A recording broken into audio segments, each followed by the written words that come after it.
The Garden Report is powered by Prize Picks, the exclusive daily fantasy partner of the CLNS Media Network. Roy Manning here. Welcome to a practice edition of the Garden Report. Noah Dalzell my side, and Jason Kidd trying to stir the pot here. Asked about trying to slow Jaylen Brown. Here's what he had to say. What makes going against a guy like Jaylen so challenging? Well, Jaylen's the best player, so just looking at what he does defensively, he picked up Luka full court.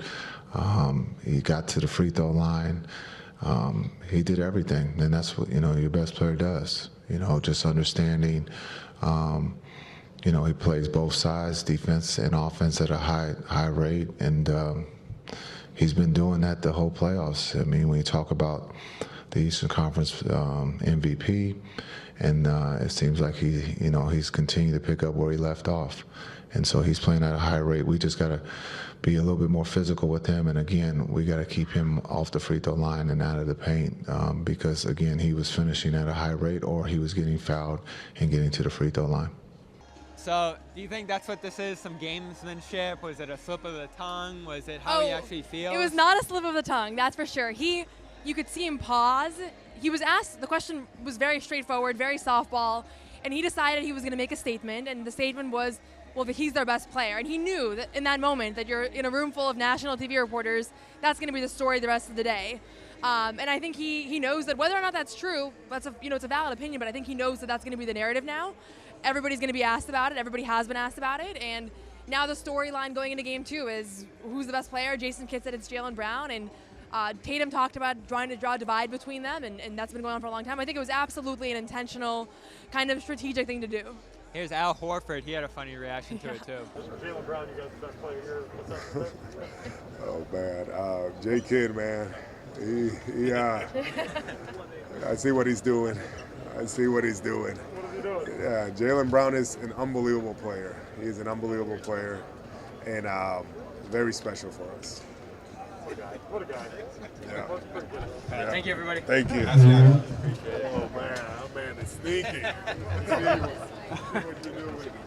So you heard from Brown, you heard from Tatum. Obviously, they're going to get asked about this. How do you think they're going to respond? How did they react to it? I don't think either of them are going to do anything any differently because of this, because ultimately, this is not the first time that they've been pinned against each other, that they have 7 years of experience now in this position, and I think they touched on that a little bit, but it's one of those things that, they have to shut out all the media, all the noise right now regardless. You're in the NBA Finals. But yeah, I'm sure they're a little bit annoyed that they have to deal with it. I don't think Tatum's going to go out tomorrow and try to drop 50 to prove it. Even though I think some people were saying that, that's going to be his reaction. I don't think that's the way he's going to process this. His eyes on the prize. He recognizes. I mean, they're throwing 3 people at him.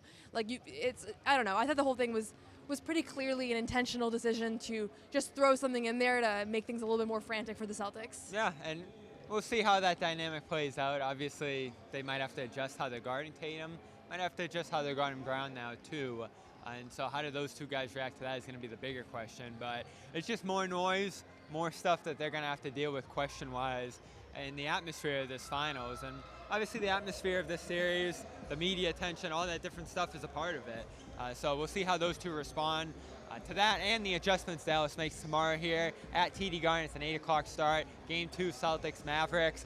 More to come on Porzingis. Will he start in this next one after his big Game 1? And Kyrie Irving had some comments today as well, of course. So check those out on Celtics All Access and CLNS Media. All right, taking a quick break to talk about game time.